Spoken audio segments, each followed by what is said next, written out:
Welcome to the success point. आज हम class 9th क्षितिज पाठ्य पुस्तक का महादेवी वर्मा द्वारा रचित मेरे बचपन के दिन पाठ का सार और संबंधित प्रश्न उत्तर को देखेंगे।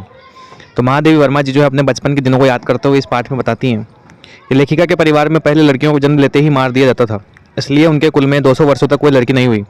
200 वर्षों के बाद लेखिका का जन्म हुआ। लेखिका के दादाजी ने दुर्गा पूजा करके लड़की मांगी थी। मतलब उस समय जो थी, उस समय समाज का चित्रण कर रही है लेखिका कि उस समय लड़कियों की स्थिति ठीक नहीं थी, इसलिए उन्हें बचपन में कोई दुख नहीं हुआ।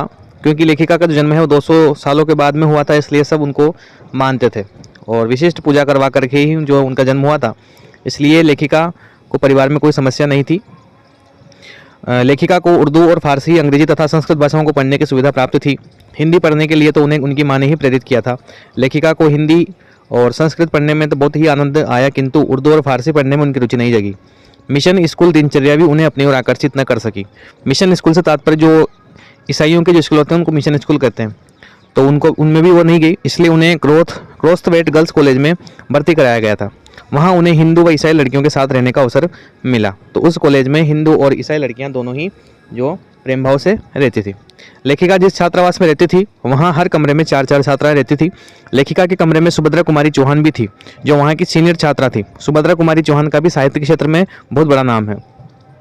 वे कविता लिखती थी। इधर लेखिका की माँ भी भजन लिखती थी और गाती थी, अतः उन्हें भी लिखने की इच्छा हुई। उन्होंने कविता लिखनी प्रारंभ की और लिखती ही चली गई।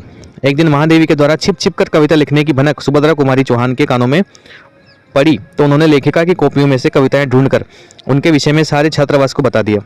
उस दिन से उन दोनों के बीच मित्रता हो गई। मतलब लेखिका पहले छुप छुप कर कविताएं लिखती थी, क्योंकि सुभद्रा कुमारी चौहान जो है बहुत बड़ी कवित्री थी, इसलिए उन्हें अपनी कविताओं को नहीं बताना चाहती थी, क्योंकि वो अपनी कविताओं को छोटा समझती थी इसलिए।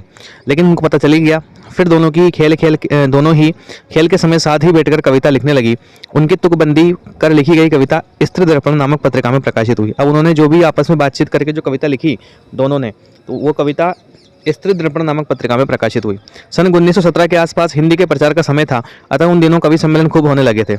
लेखिका भी कवि सम्मेलनों में जाने लगी। उनके साथ क्रोस्थवेट की एक शिक्षिका उनके साथ जाया करती थी। उन कवि सम्मेलनों के अध्यक्ष प्रायः हरिवत श्रीधर पाठक जैसे महान कवि होते थे, अतः लेखिका अपनी बारी का घबराहट के साथ इंतजार करती थी और अपने नाम की उद्घोषणा सुनने के लिए बेचैन रहती थी, किंतु उन्हें हमेशा ही प्रथम पुरस्कार ही मिलता था। उन्हीं दिनों गांधी जी भी आनंद भवन आए थे। आनंद भवन वही जगह है, तो स्वतंत्रता आंदोलन का समय था और गांधी जी भी जो है वो आया करते थे, तो आनंद भवन आए थे।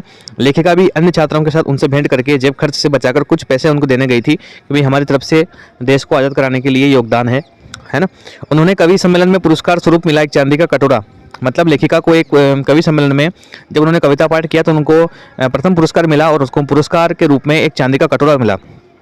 तो वो चांदी का कटोरा गांधी जी के पास लेकर के वो गई, गांधी जी को दिखाया तथा गांधी जी के मांगने पर देश हित के लिए उन्हें दे दिया। मतलब वो कटोरा गांधी जी ने मांग लिया तो उन्होंने दे भी दिया।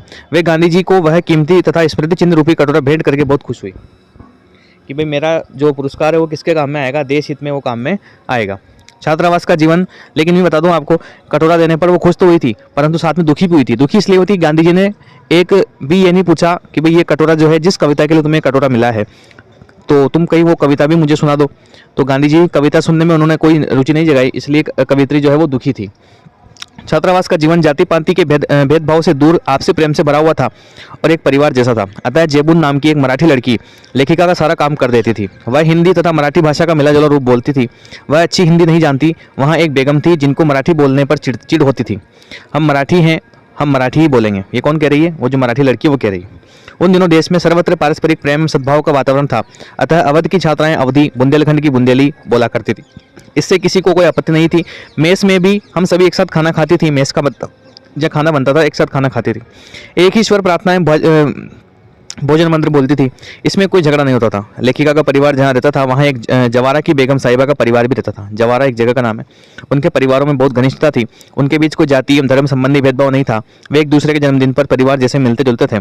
बेगम के बच्चे लेखिका की माँ को चच्ची जान तथा लेखिका बेगम साहिबा को ताई कहती थी।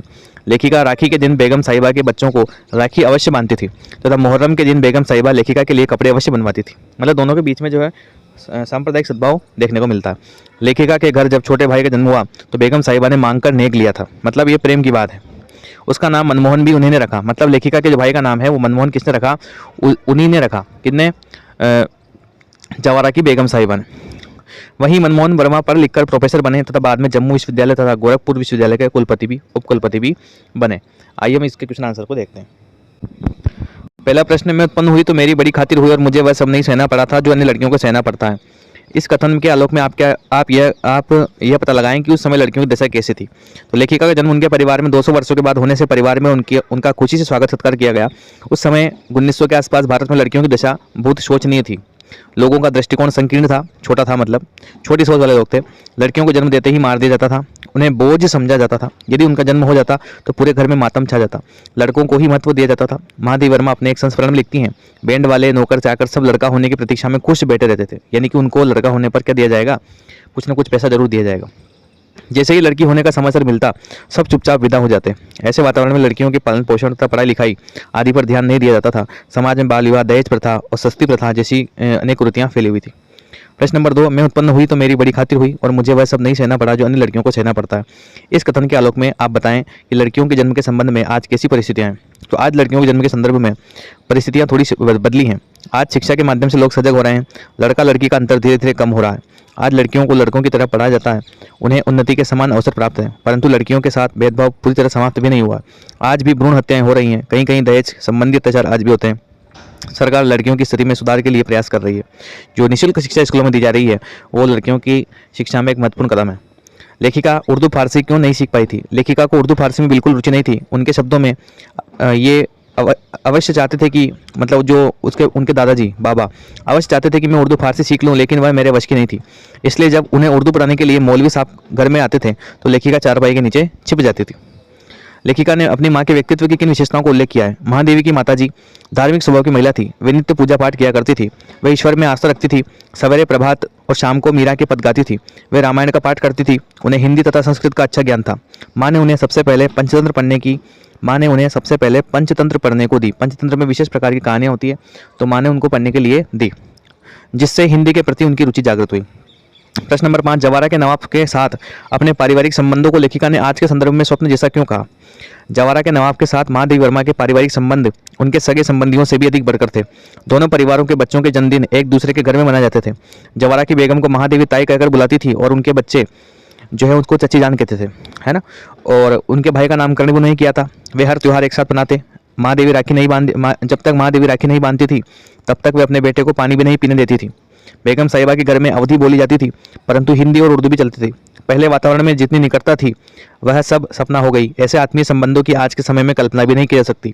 आज आत्मीयता का स्थान आपसी भेदभाव, दिखावा, नीचा दिखाने की आदत ने ले लिया है। मतलब जैसा प्रेम उनके बीच में था, वर्तमान में ऐसा प्रेम कभी नजर नहीं आता है। आज जो है सब धर्म के नाम पर आपस में बटे हुए हैं, लड़ रहे हैं। ठीक है, तो इस प्रकार से प्रश्न उत्तर और संबंधित पाठ का सार हमने देखा। आशा करता हूँ वीडियो आपको अच्छा लगा होगा। मिलते हैं नेक्स्ट वीडियो में। धन्यवाद।